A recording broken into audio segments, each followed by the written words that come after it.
Indian സിനിമയുടെ ചരിത്രയേടുകളിൽ എഴുതപ്പെട്ട പേരാണ് ബാഹുബലി. ബാഹുബലി ദ ബിഗിനിംഗ് 2015 റിലീസായി.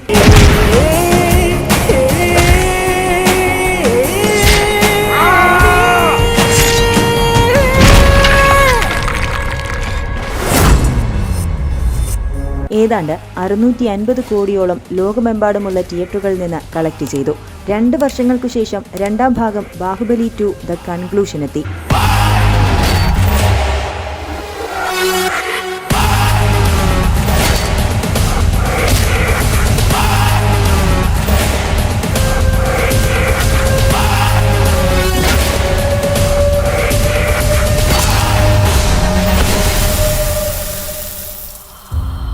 അവിടെ ചരിത്രം പിറന്നു. ലോകമെമ്പാടും 1000 കോടി കളക്ഷൻ നേടുന്ന ചരിത്രത്തിലെ ആദ്യത്തെ ഇന്ത്യൻ ചിത്രമായി മാറി. കൂടാതെ നിരവധി റെക്കോർഡുകളും ബാഹുബലി 2 തകർത്തു. 1800 കോടിക്ക് മുകളിലായിരുന്നു കളക്ഷൻ. കൂടാതെ 2025 ബാഹുബലി ദ എപ്പിക് എന്ന പേരിൽ ഈ 2 ഭാഗങ്ങളെയും ഒന്നിപ്പിച്ച് 3 മണിക്കൂർ 48 മിനിറ്റ് ദൈർഘ്യമുള്ള ഒരു സിനിമയുമെത്തി.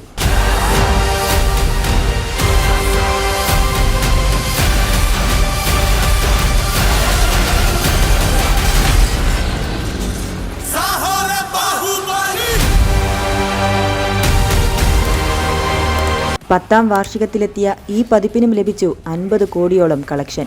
ഇതിവിടം കൊണ്ടൊന്നും തീരുമെന്നും തോന്നുന്നില്ല. ബാഹുബലിയുടെ തേരോട്ടം അവസാനിച്ചിട്ടില്ല എന്ന സൂചനയാണ് ഇപ്പോൾ പുറത്തുവരുന്നത്.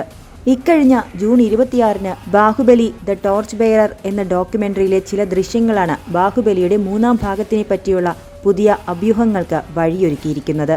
ഇതിനോടകം തന്നെ വൈറലായ ആ വീഡിയോ ക്ലിപ്പിൽ നടൻ റാണ ദഗുബാട്ടി പറയുന്നത്, ലോകം ഒരുപക്ഷെ ഇനിയും തയ്യാറായിട്ടുണ്ടാകില്ല, പക്ഷേ ബാഹുബലി ഉണ്ടാകും എന്നാണ്. ഈ സമയത്ത് പ്രഭാസ് തന്റെ 3 വിരലുകൾ ഉയർത്താൻ ശ്രമിക്കുമ്പോൾ റാണയും അനുഷ്കയും ചേർന്ന് അത് തടയുകയും ചിരിക്കുകയും ചെയ്യുന്നുണ്ട്. പാരമ്പര്യം തുടരുന്നു എന്ന വാചകത്തോടു കൂടിയാണ് ഈ ക്ലിപ്പ് അവസാനിക്കുന്നതും. ഇതാണ് ബാഹുബലി 3-ാം ഭാഗം ഉണ്ടാകുമെന്ന ശക്തമായ സൂചനകൾക്ക് വഴിയൊരുക്കിയിരിക്കുന്നത്. ഇതിനോടകം തന്നെ സോഷ്യൽ മീഡിയയും സിനിമാ ആരാധകരും ഈ സൂചന ആഘോഷമാക്കി കഴിഞ്ഞു. 4 എപ്പിസോഡുകളിലായാണ് ഈ ഡോക്യുമെന്ററി പുറത്തുവന്നത്. ബാഹുബലി സിനിമകളുടെ നിർമ്മാണത്തെക്കുറിച്ചും അത് ഇന്ത്യൻ സിനിമയിൽ ഉണ്ടാക്കിയ സ്വാധീനവുമാണ് ഇതിൽ വിഷയമാക്കുന്നത്. സിനിമയുടെ ബിഹൈൻഡ് ദ സീൻ വിഷ്വൽസും അഭിനേതാക്കളുടെ അഭിമുഖങ്ങളും ഇതിൽ ഉൾപ്പെടുത്തിയിട്ടുണ്ട്. ഇന്ത്യൻ സിനിമ എന്നാൽ ബോളിവുഡ് എന്ന സമവാക്യമൊക്കെ എന്നോ മാറിമറിഞ്ഞതാണ്. ബാഹുബലി പോലൊരു തെന്നിന്ത്യൻ സിനിമ ഇന്ത്യൻ സിനിമാ ചരിത്രത്തിന്റെ പുത്തൻ റെക്കോർഡുകൾക്ക് വഴിവെച്ചപ്പോൾ ആ ചരിത്രത്തിന്റെ തുടർച്ച ഇനിയും ആവർത്തിക്കുമെന്ന പ്രതീക്ഷയാണ് ആരാധകർ ഇപ്പോൾ ആഘോഷിക്കുന്നത്. അധികം വൈകാതെ തന്നെ രാജമൗലി ഇതിനെ സംബന്ധിച്ച് ഒരു ഔദ്യോഗിക പ്രഖ്യാപനം നടത്തുമെന്ന പ്രതീക്ഷയാണ് എങ്ങും പ്രേക്ഷകർ പങ്കുവയ്ക്കുന്നത്. മഹേഷ് ബാബു നായകനാകുന്ന വാരണാസിയുടെ പണിപ്പുരയിലാണ് ഇപ്പോൾ സംവിധായകൻ. വാരണാസിയുടെ അപ്ഡേറ്റിനൊപ്പം തന്നെ ബാഹുബലി 3യുടെ അനൗൺസ്മെന്റ് ഉണ്ടാകുമോ? ഇതാണ് ഇപ്പോൾ ആരാധകരുടെ ചോദ്യം.